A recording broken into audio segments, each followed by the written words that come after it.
welcome back to the Ghoul Guides Association, the show where we talk about all things Gothic and pop culture.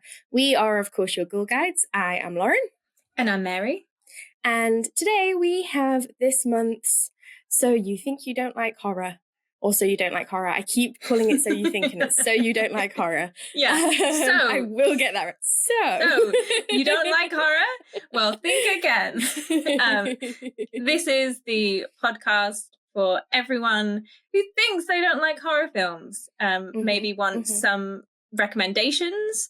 Maybe wants to know if you can watch a horror film, or maybe you know that you're always going to be a scaredy cat, but you just want to find out what's interesting about horror films. So this exactly. is So Mary will be talking about some of the films that she's seen this month, including ratings, reviews, trigger warnings, so that you can decide whether or not they're worth a watch, and also whether or not you can watch them. And then we'll be talking a little bit about some retrospectives, and we also this week are going to be talking about a incoming Gothic / horror movie that you might have seen the trailer for. Yes, I watched quite a lot of films, horror films predominantly, and not all of them are contemporary, which is why if you are interested in something a little bit more historical, stick around till the end of the episode for our retrospective. And if you're like me, then you probably do like something more historical, because the nature of special effects and graphics often means that older horror is more the unseen and the suspension. I tend to prefer. I was going to do a different film, but then I saw these two, and I was thinking about you the whole time I was watching them. So I hope they will be perfect for scaredy cats who like spooky Gothic stuff. That is what we like to hear. But first of all, June's horror roundup. Take it away, Mary. Yeah. So these are technically films that I saw in May and June. But I have been thinking about, now that we're doing this, when I watch something, like what's interesting and what will Lauren like? What will she handle? Yes. So the first film that I want to talk to you about is actually a Norwegian horror film called The Ugly Stepsister. Okay, just by the title alone, I'm in. Yeah, so for all of you who like fairy tales and, that kind of 18th and 19th century kind of aesthetic, this is for you. Although I will say at the start, this is quite, some of it does get quite violent and also a bit body horror-ish. Okay, so sort of trigger mainly body horror and violence then? Yeah. Okay. So the film is written and directed by, and apologies if I butcher this name, Emily Blichfeld. And it is, of course, based on the Brothers Grimm fairy story of Cinderella. But with a little bit of a twist, as you can probably tell from the title. It focuses on the stepsister. So Cinderella is not the protagonist of this film, although she is there. So Elvira is the ugly stepsister, and she has a younger sister, and her mother is someone who is very beautiful, and she can get any man that she wants. And the film starts with her mother getting married to a man who seems to be quite wealthy, but then he dies really quickly. He has a daughter, so there's essentially a stepmother, two stepsisters, and then the Cinderella character, who is called Alma. Okay. Alma is very, very beautiful, and the two daughters are a bit plainer, so that you immediately have that kind of juxtaposition. But you also have the idea that although so she marries someone who ostensibly looks very wealthy, and he has a castle and all of this finery, but he's not money rich. And the classic aristocratic issue. Yeah, and when he dies, Alma thinks, well, that's fine, because you, the stepmother, you have money. But it turns out they married him because for the money. So no one has any money. And there's not even any money to bury the husband, the father. which we'll come back to in a bit. But in this kingdom, there is a prince, and he is looking for a bride. He is your typical kind of rake. He has published poetry, which Elvira, the ugly stepsister, has a copy of, and she reads all the time. And I wish I could find a copy of this poetry, because it is exactly as rubbish See, as you would think it was. I was about to say what, Byronic, and then that would have been you saying it was rubbish would have been perfect. It's like, imagine joke. Like, I don't know, reading something from the Lad Bible. Oh no. And it's bad. It's bad, and it's crass. And yeah, I'm getting like what's that 17th century movement of poetry where it's all like, you know, like the John Donne poem where it's like, you should sleep with me because we'll all die. Like the Carpe Diem movement. It's exactly that, yeah, where everything is a kind of like pun, and it's all so Elvira is obviously trying to find like a deep meaning, because she's fallen in love with this prince just by reading his poetry book, but it's all just like dick jokes. Yeah, not very good. It's not even like written very well. But again, like if you watch this film, that's something that you can look forward to. Great. So he is going to have a ball, and all of the kind of kingdom's eligible bachelorettes are gonna come and kind of parade in front of him and hopefully find themselves a husband. And so there is this weird finishing school for all of these women and these girls to kind of get them ready, and they're going to prepare a dance to do at this ball, and also learn how to walk and how to all this kind of stuff, like debutante training. Exactly, yeah. But the focus is on bodies, and throughout this film, Elvira and with her mother's encouragement, undergoes not just the finishing school, but also really horrific and kind of primitive plastic surgery. It's so bizarre, but it works. So like there's a bit where, spoilers, and also if you're squeamish, this film is not for you, but there's a bit where they stitch on fake eyelashes, and it's as gross as it sounds, and it looks it's like a body horror. It's so bizarre, but it's very creepy. And she has a nose job, and all of these kinds of bodily physical modifications. That's not enough, because she also loves to eat. So one of her teachers at the finishing school gives her a tapeworm egg. Oh no. So she eats this tapeworm as well. So she's still eating all of this food, but she's not putting on any weight, because obviously she's got this tapeworm in her. So it's very much a body horror. And Blichfeldt has said that she was inspired by the Brothers Grimm fairy tales, which we know are the grimmest ones. They're a little bit different to the kind of French Perrault fairy tales, but she was also inspired by like David Cronenberg's body horror films. Oh, that tracks. Yeah, that's very. My brain instantly went to like 90s diet culture. Like when I remember like hearing stories about girls at the girls' high school here taking tapeworms, and like my cousin ironed her hair, because instead of getting straighteners, and people get like tanning beds, like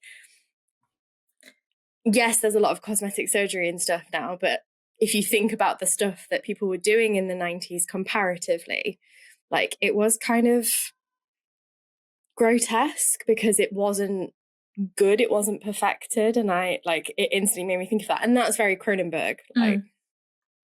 What I think is really interesting about this film is that it's not necessarily that the female body is made grotesque, but it's that the modifications and the beautifications and all of that diet culture and all of those kinds of physicalities are kind of shown to be grotesque. And it is so again, this will be spoilers, but the kind of big horror, because I will explain this to you because I know you will never see this film. But the tapeworm comes out and it is horrible and it is massive. Her sister pulls it out and it's gross.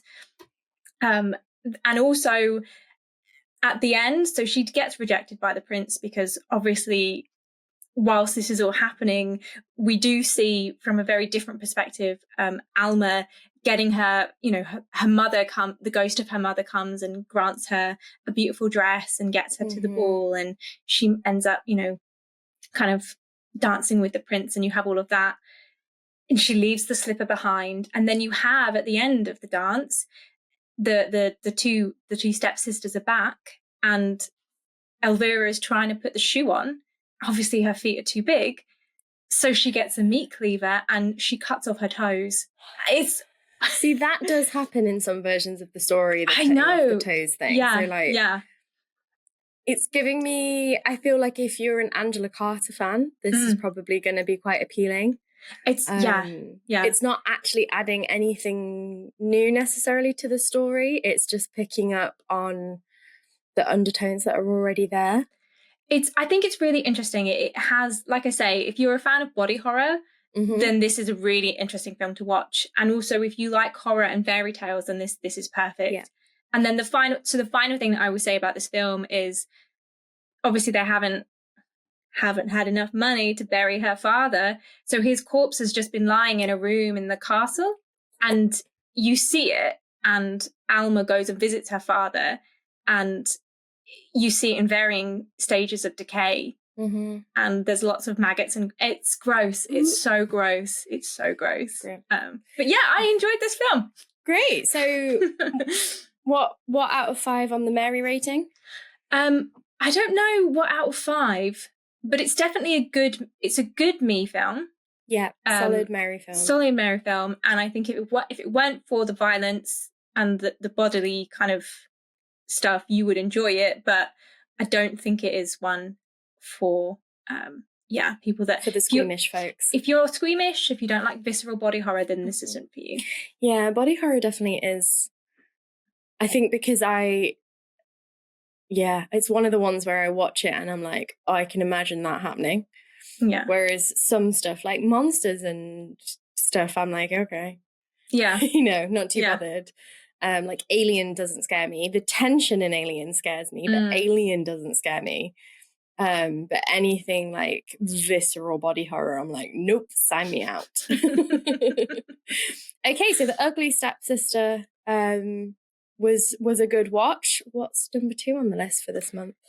Number 2 on this list, for anyone who likes early 21st century horror, this is the latest sequel in the Final Destination franchise. So Final Destination Bloodlines, which is the 6th installment of the Final Destination films. I don't know, have you watched any of these? I have seen, I think, most of Final Destination 1 and 2, because being a teenager in the early 2000s, you couldn't not have seen those films. It was a bit like Saw. I've seen the first 2 Saw films, despite not wanting to see the first 2 Saw films, because they were always on. They were people, if you went to sleepovers, people's houses, like Final Destination, I Know What You Did Last Summer, Saw, like I haven't actively sat down and watched them, but I have seen them. Yeah.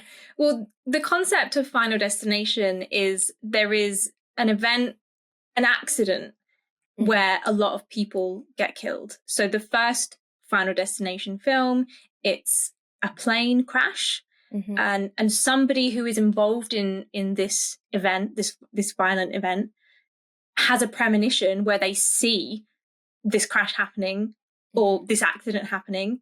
They get out of the way and they manage to convince certain people to get out of the way. The accident happens, but obviously they're still alive. And it's all about death being this force that, like, you were meant to die. Yeah. And so death is going to come after you, and it's going to kill you in the order that you would have died in the premonition.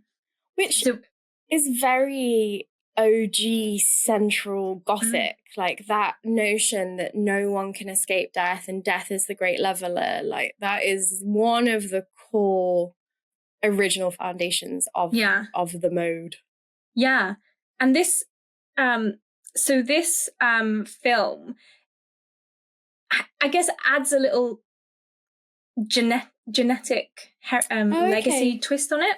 So it starts kind of like genetic memory or genetic like genetics, predisposition, family bloodlines. So it starts. It's called Bloodlines. It starts in 1968, and you see a woman who has gone to her boyfriend, soon to be fiance, takes her to the opening of this new restaurant, and it's one of those, you know, those big like towers where it's like a big tower, and then on the top there's like a viewing platform, and it's like really high, and you can get like a panoramic view of everything.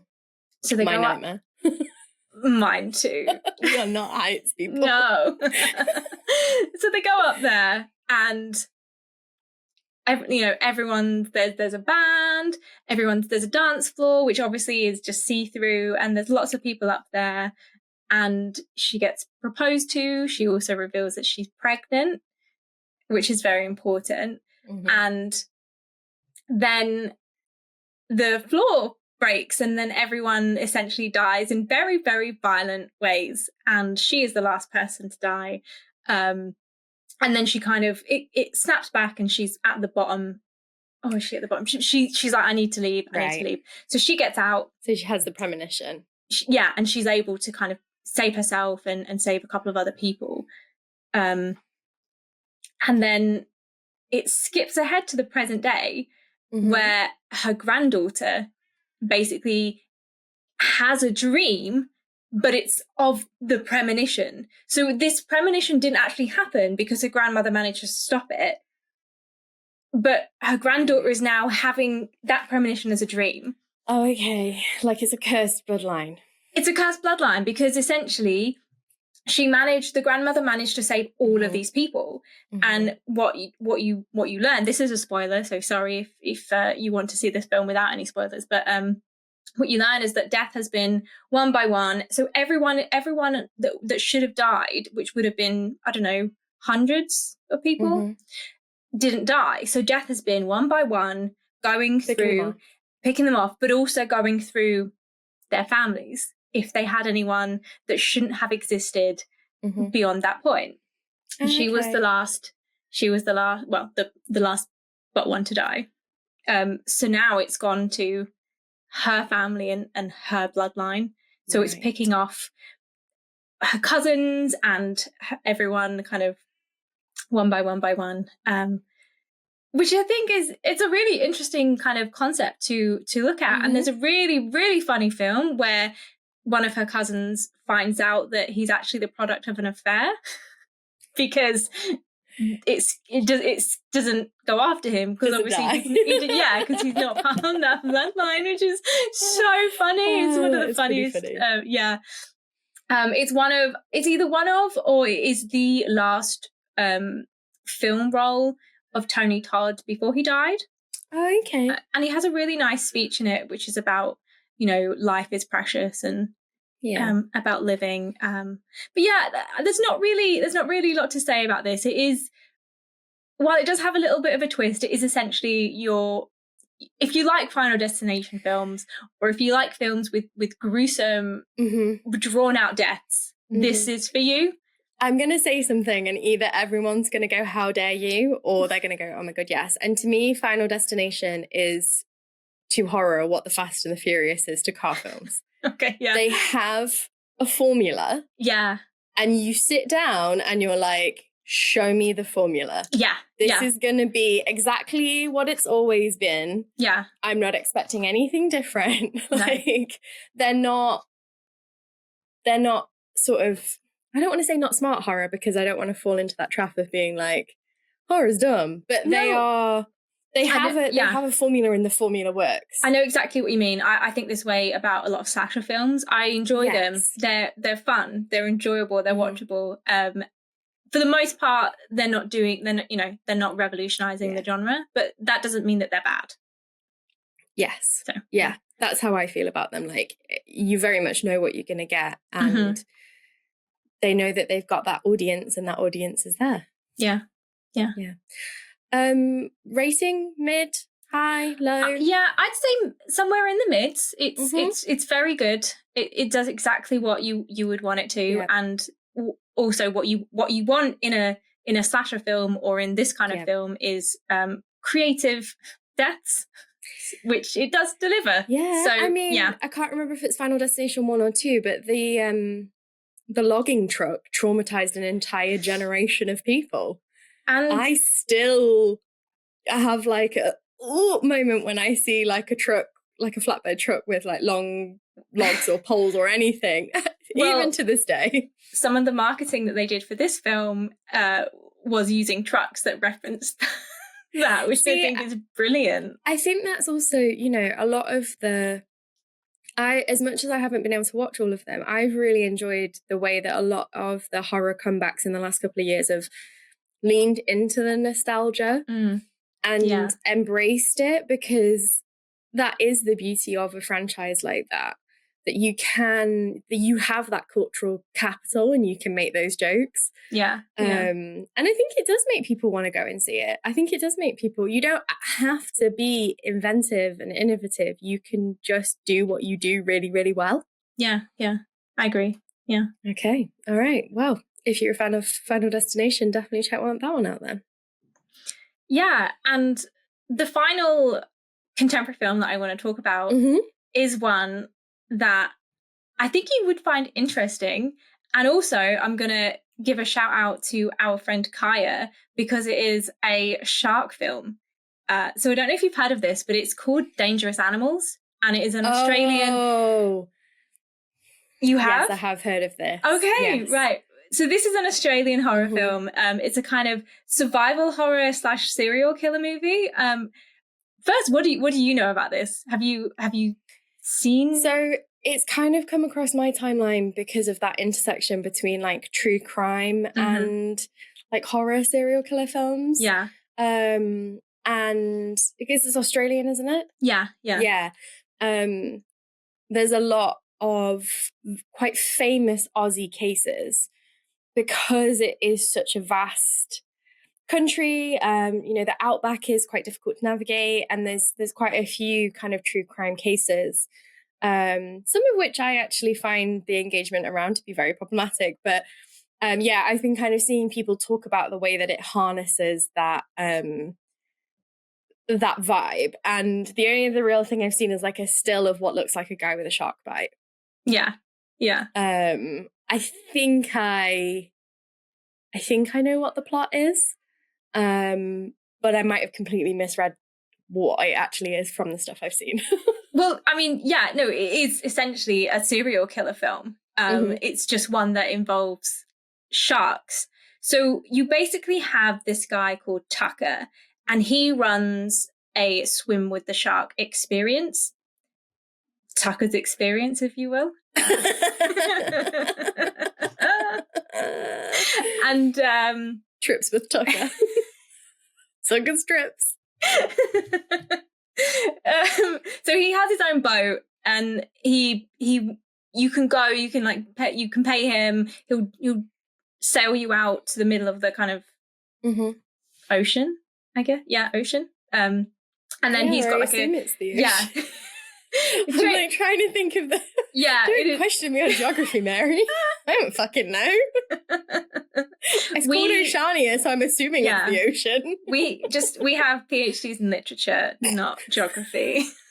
But you know, antediluvian. But he takes people out on his boat, and he has a cage and all the equipment. I mean, his boat doesn't look very... You know, I guess it looks like the kind of thing that you would expect from someone who is running a shark experience. I would not go on his boat, but, you know, I wouldn't go on a shark experience. No. So he takes people out. You can go and swim with sharks, and that's his deal. And he also, it's basically also where he lives. So it's a big boat, and it has, you know, quite a lot of rooms and things.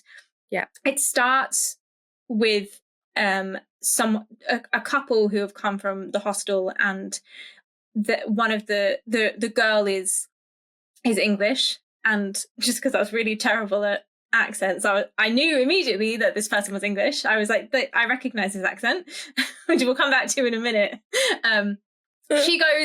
She goes out with him and his friend. They basically were meant to go to SeaWorld or something, but they'd gotten up late. So he had this flyer for Tucker's experience, went with them both. Tucker puts them at ease. He ends up singing, teaching them the kind of this calming mantra before they go in to the cage, which is essentially Baby Shark. He gets them to sing Baby Shark, which is very funny. Yeah. Then they go and swim with the sharks. They get out. They're having a great time. And then he essentially kills the man, pushes him overboard, and you don't know what happens to the girl. Right. So you're kind of like, okay, right. So this guy is a bad guy. And then the main film focuses on a drifter called Zephyr. And the reason why I say I am bad with accents is because I didn't realize she was American.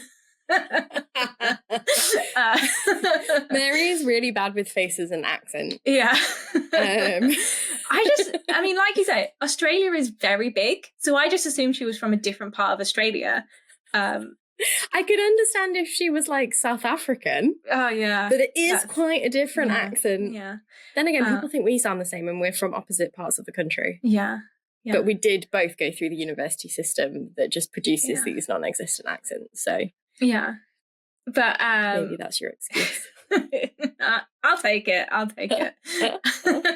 So she meets up with this guy called Moses. They have a really nice one-night stand. They connect, all this kind of stuff. But she's a drifter, and she basically lives in her van, and she's all about the kind of drifter surfer lifestyle. #van life. Yeah.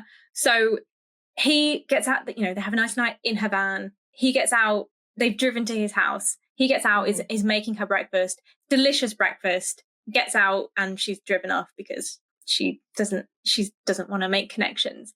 And I said as a joke, this film is basically about the importance of breakfast. It's not, but I think, if someone is making you breakfast, then it won't harm you to stay around and eat it. One pancake and some eggs ain't going to hurt you. I mean, it could, give you salmonella, but it's not going to change your drifter lifestyle, is it? She goes for a kind of very early morning surf. Who does she run into? Tucker. He then kidnaps her, takes her back to his boat, and then she wakes up because he has all these drugs. He's drugged her. She wakes up and she's in a basement room in the boat, and there is the British, the British woman. And then now that he has two, he can do this is his serial killer MO. So if you're not into violence, this film isn't for you. And also if you're not into spoilers, then this isn't for you. But he basically chains Zephyr to a chair watching out of the boat. And then he's got what is her name? Heather, the English traveller Heather. He's got her rigged up to a kind of pulley system. He throws out some fish to get the sharks. This is at night. He's also got a video camera, and it's a VCR. So he's recording this. He brings her out, drops her in the water, and then she's struggling. The sharks attack. And this is how he is killing his victims. He's feeding women to the sharks. So he's not interested, the man that he killed earlier, he's not interested in him. What he is interested in is women. And it's also, so he takes a lock of their hair and he gets the videotape, and then you see him afterwards. He ties up the hair, affixes it to the tape, writes the woman's name on it, and then puts it in a cabinet. And you can see he's got loads of these kind of videotapes, which is, I think, a really interesting kind of serial killer kind of, it's not really a twist, but like the way that serial killers will keep a memento. I was going to say, like, that's classic serial killer behavior. And I guess the thing about a horror like this, and actually this is why some of them I find difficult to watch, but I can watch a documentary, is because that is quite realistic. You know, yes, maybe the shark thing is a little bit far-fetched, just because that's, as I'm sure Kaya would tell you, not really how sharks work. But the actual kind of, you know, there's almost always some kind of sexual trauma related to it. There's always some kind of like kick to it. Yeah. There's usually some kind of, there's almost always a memento, like that is quite realistic. Well, this is what I found really interesting. So I'm not really a massive fan of shark films. But this one I found so fascinating. So I won't spoil any more of the film. I won't tell you if Sepha manages to escape or not, or, you know, what happens with Moses or what happened. But essentially, Tucker is an alpha male. And what I mean by that is the fake idea of alpha male that people have constructed, where he's looking at these sharks. And you find that he was, as a child, attacked by a shark and then survived. And he has this weird reverence of sharks in that kind of natural order of things. And, you know, they're an apex predator and all this kind of stuff. And he gives these long, boring speeches about, you're this kind of fish and I'm a shark. And it's all about how, you know, he's an alpha male and he's like the sharks. But you soon learn, the film basically, it's weirdly quite progressive and feminist in a way. Well, I was just about to say, it undercuts sharks. Sharks are like bigger and stronger and 100%, like, and it totally undercuts his alpha male kind of like claims and everything, and it is quite, it gets very violent in a way. The end of the film maybe goes on a bit too long and it is a bit unbelievable, but it's very violent, but in a kind of way that I think works. And the sharks, I think they're not just the kind of horror thing. He is the horror monster. I like that idea. I mean, I think especially I mean, I'm sure that's what inspires it, but very timely to be to be unpacking that faux idea of masculinity. There's a lot of, I stay informed. I don't subject myself to Andrew Tate or anything like that, but I try to keep an eye on the trends in toxic masculinity, because it's important as a masculinity scholar, as a, you know, nation scholar, because those two things unfortunately are heavily intertwined. But it is really interesting how this animalism thing has come back around, particularly in like far right white nationalism masculinity, kind of like lining up with this weird obsession with like the Nordic. So yeah, I definitely probably won't watch this one because it sounds super violent. But no, I'm here for feminist shark films. Yeah, and I'm sure Kaya is too. Well, Kaya, I was just going to say, Kaya, if you're listening, and if you haven't seen it, then go and watch this film. But if you have seen it, then please let us know what you think of it, because Kaya is the go-to person for shark horror, and for wolves, Yeah. Kaya, did you consult on this film? Also, sorry, I forgot for like a split second that we like are actually recording and on mic, and I was like playing with the metal straw in my glass. So it is so hot today when we're filming, so apologies if we are melting. I'm sat on an ice pack like under my legs to keep me cool. Yeah. Sorry, I mean, I was going to say that we're a bit unhinged today, but what's our excuse every other time? I don't know. Yeah. Okay, so Dangerous Animals. I really liked it. I really liked it. Rating, low I wasn't expecting. Yeah. Unfortunately, there isn't anything that I've seen that I feel that I could recommend to you. But that is why, and as we move into our retrospective section, that's why I wanted to share these films with you, so that if, you know, there isn't anything out at the moment that I've seen that I think is a good film that also I would recommend to you. But I have seen films that I think you would like. I have seen films. I have seen films. So shall we start with our retrospective then? Yeah. So both of these films are Mexican horror films. Hell yeah. Yes. Yeah. The first film that I want to talk to you about is from 1934. So we are going all the way back. And it is called The Phantom of the Monastery, or El Fantasma del Convento. Dude, that sounds right up my street. That's Yes. some red cliffy and gothic shit right there. Yes. I'm assuming you haven't heard of this film.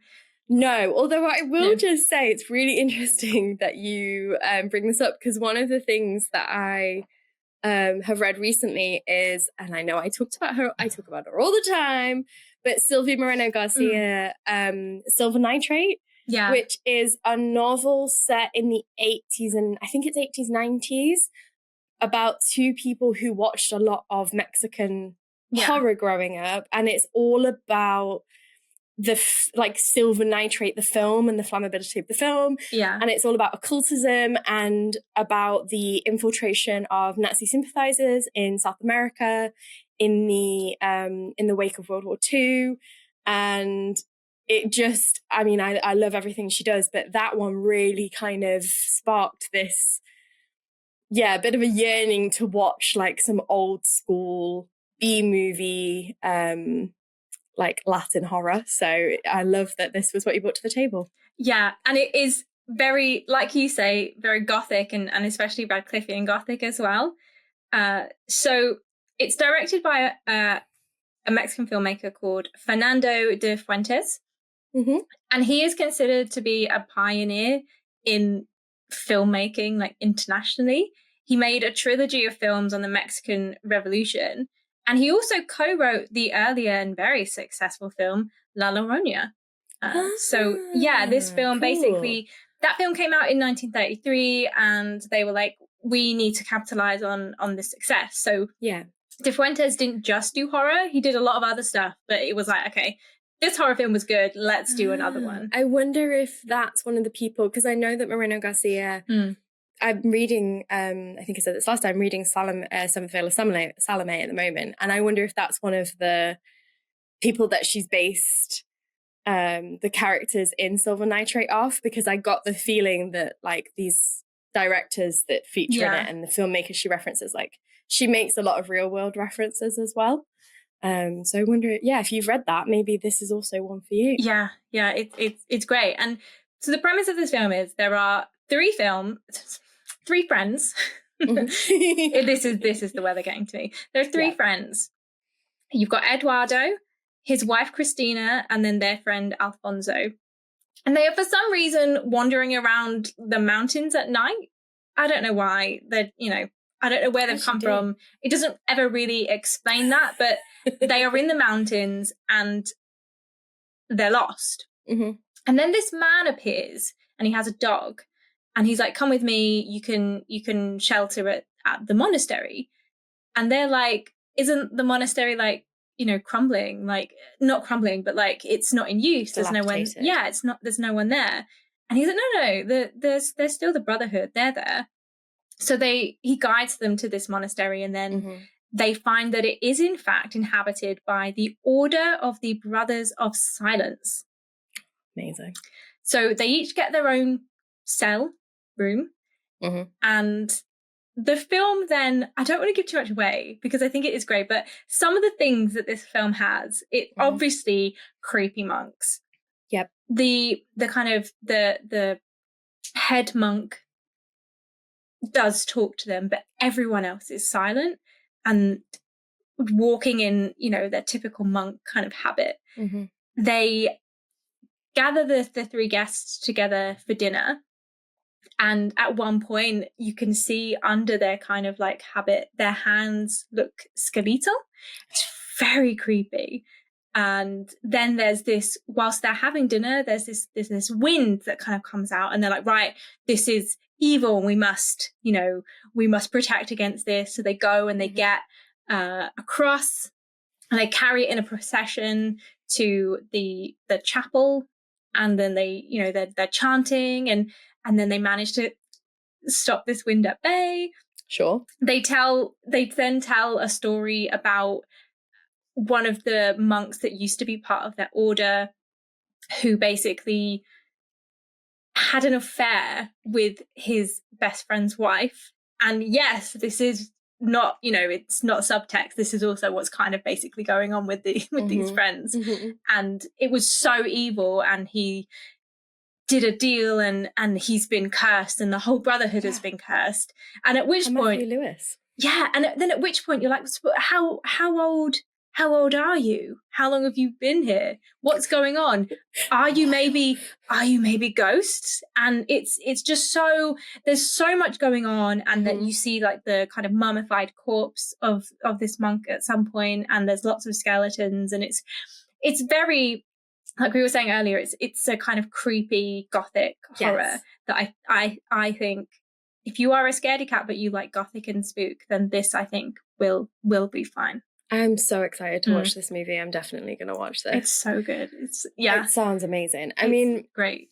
I think there's something specifically like, yes, to a certain extent, convents and monasteries are a bit of a worn out trope when it comes to the gothic, but that's because some of the Western Gothic it hams it, even and it's a lot of copycats. But as we learned when we were in Cholula, and we saw a church. Mary famously loves churches.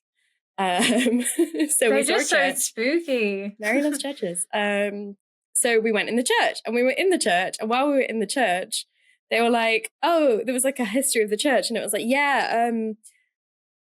like all of the local people were in here when the conquistadors came, and they were praying to Quetzalcoatl, so they just murdered them all, and then we knocked down the temple, and we built this convent, and we were like, that's haunted as fuck. Like, even for us as skeptics, like when we went to the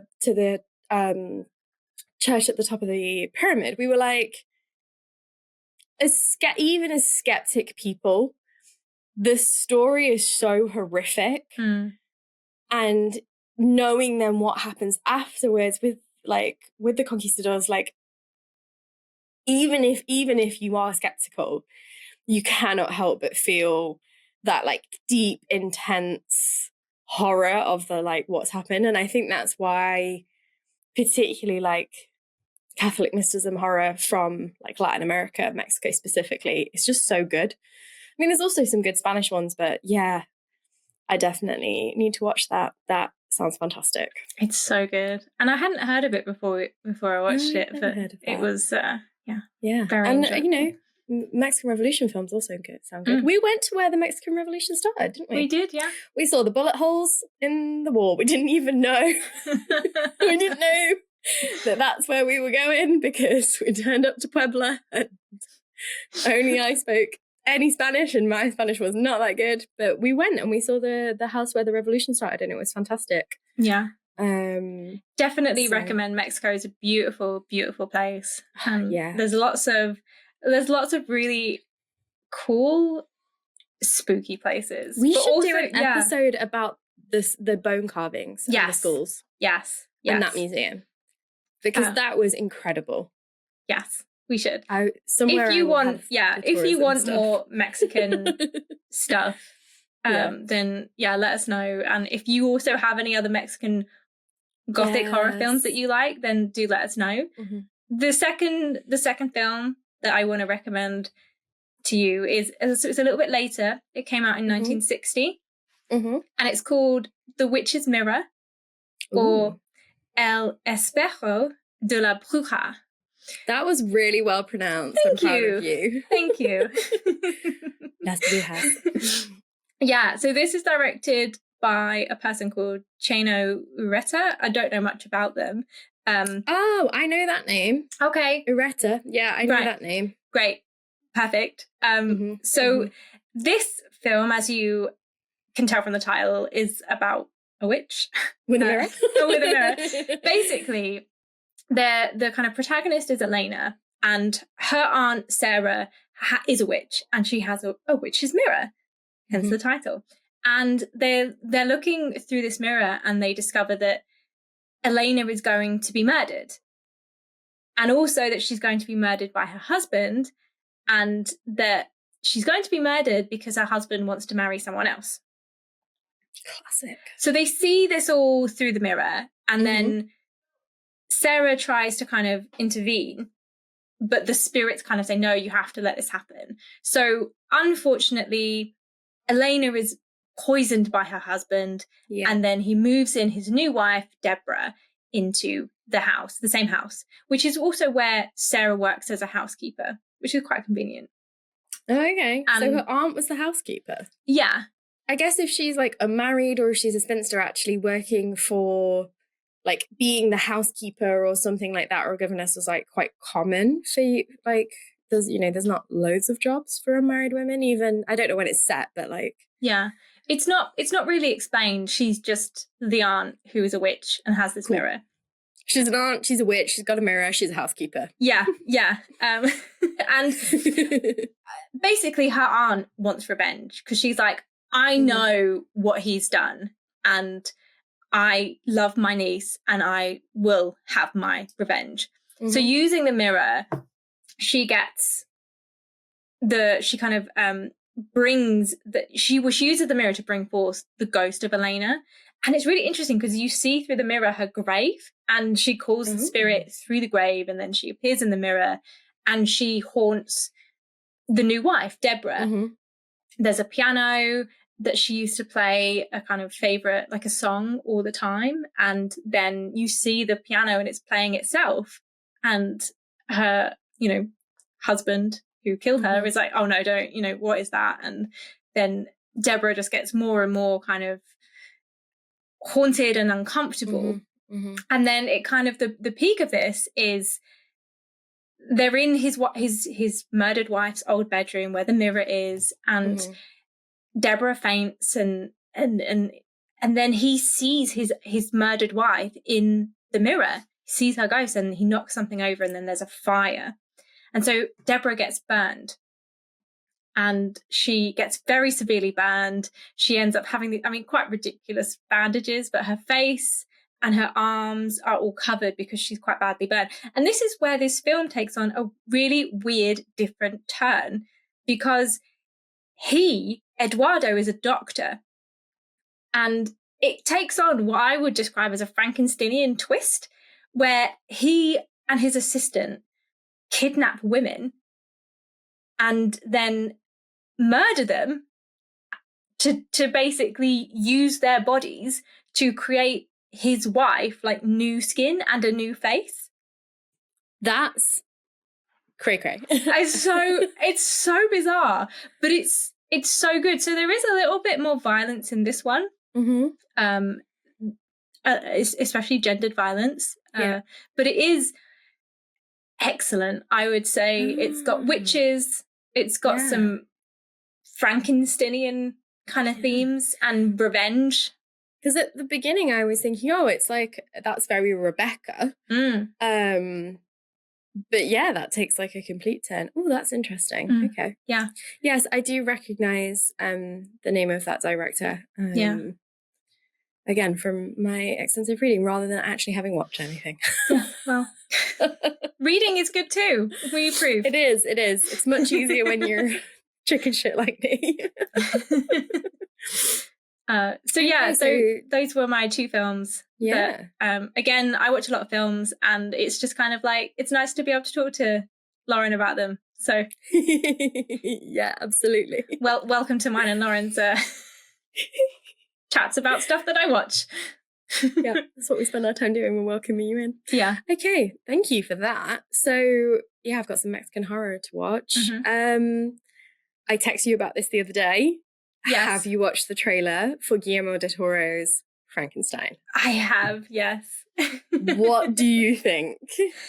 I am very excited. The trailer, so when you text me, I had seen bits of the trailer. I'm very bad at watching trailers. But I had seen the tagline, "Only Monsters Play God," which I love. And I know that Del Toro has talked about wanting to kind of build on the myth of Frankenstein, both the novel and the films, and also Bride of Frankenstein. But also he said there's lots of stuff from the books, or from the book, that hasn't ever been done before. And I think that you can see already from this trailer that he's bringing a lot of stuff that I think we will enjoy out. I thought so too. I trust Del Toro generally as a director. I've said this before. I absolutely adore Crimson Peak. I think it was massively missold. It's a fantastic Gothic film. Does wonderful things with the idea of, you know, shifting Britain to be the Gothic space, which is very relevant for like the 19th century in America. Like I love his understanding, and I love his just the way we'll probably do we've talked about maybe doing a whole Del Toro retrospective, because I love the way his films look. That shot in the trailer of what I assume is Elizabeth in that kind of like funeral procession with the flowers. Oh, that was absolutely gorgeous. And I do think one of the beauties of something like Frankenstein, more so even than when they were trailering Nosferatu, where they did need to keep quite a lot of it back because a lot of people didn't know it. And even if you did, a feature film is very different to a silent film.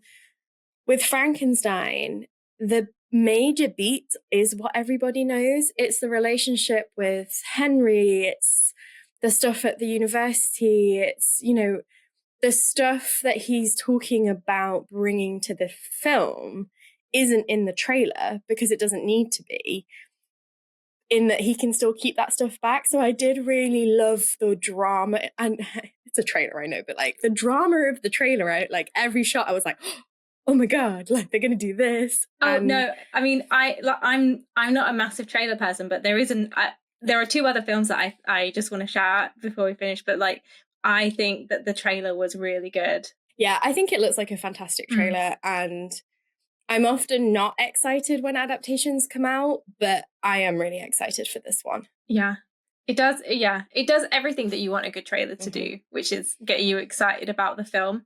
And I think you had a really great idea about doing a kind of retrospective on Del Toro when this film comes out. And I think we should shout out to our listener, Bethany, who also suggested that we talk about El Orfanato, or The Orphanage, which is one of Del Toro. I mean, I love all of his films. It's hard to kind of pick out a favorite because they're all so good. But I think a lot of his films are Gothic in a way that is spooky and aesthetically gripping, and has some of that terror and that monstrosity, but isn't your kind of traditional violent horror film. So yeah, I think we should, just like we did with our Nosferatu episode, which if you haven't watched that yet, go and watch our review of Nosferatu. But yeah, I think we will review Del Toro's Frankenstein when it comes out, and maybe also some of his other films. Absolutely. And that brings us to, we thought, so Bethany also asked us, based on something we'd said, which we won't tell you because it would actually spoil the film we're about to mention, if we explained why she mentioned it, but hopefully you'll get it when you watch it. But she also was like, oh, have you guys seen The Others?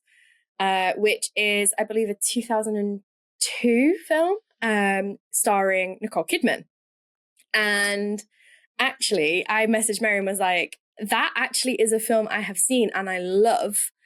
I've seen it like quite a few times. I mean, we were like, I would have been like 13 when that came out. You'd have been like 11. It was of that era of things like the M. Night Shyamalan early movies where like spooky enough, but not too scary. So we thought what we might start doing as well is a bit of a like a Lauren recommendation at the end of these for like, if you can't watch super spooky or, well, actually spooky, yes. But, if you're not great with horror, what is a horror / gothic / spooky film that I do enjoy?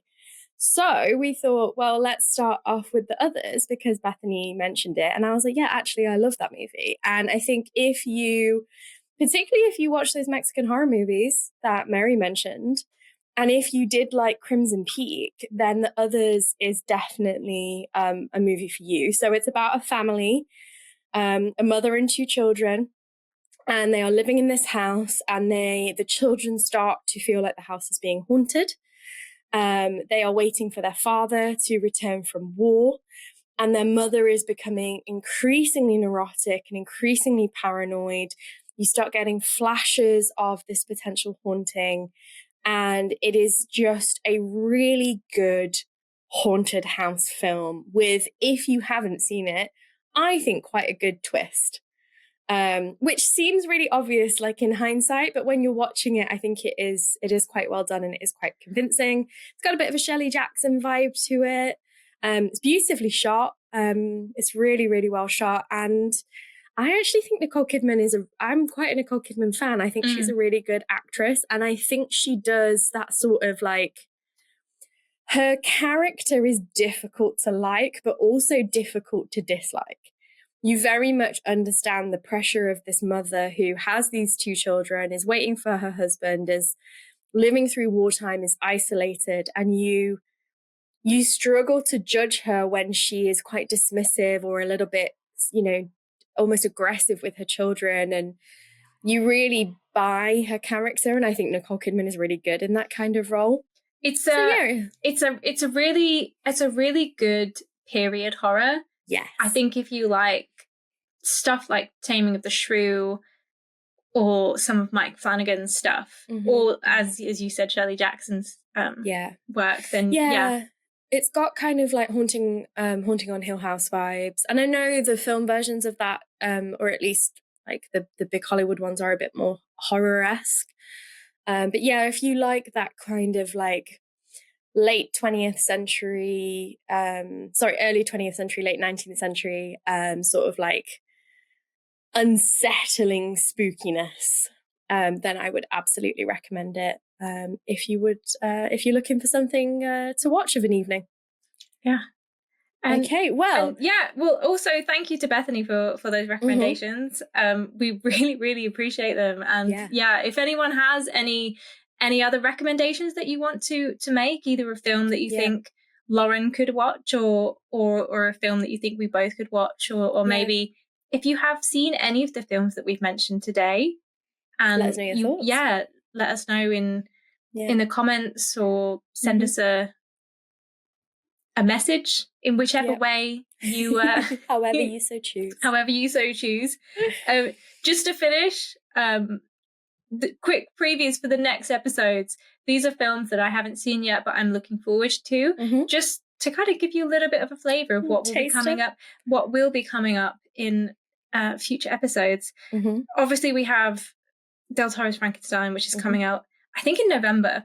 Yeah, it's in the winter. So that is one to kind of stay tuned for.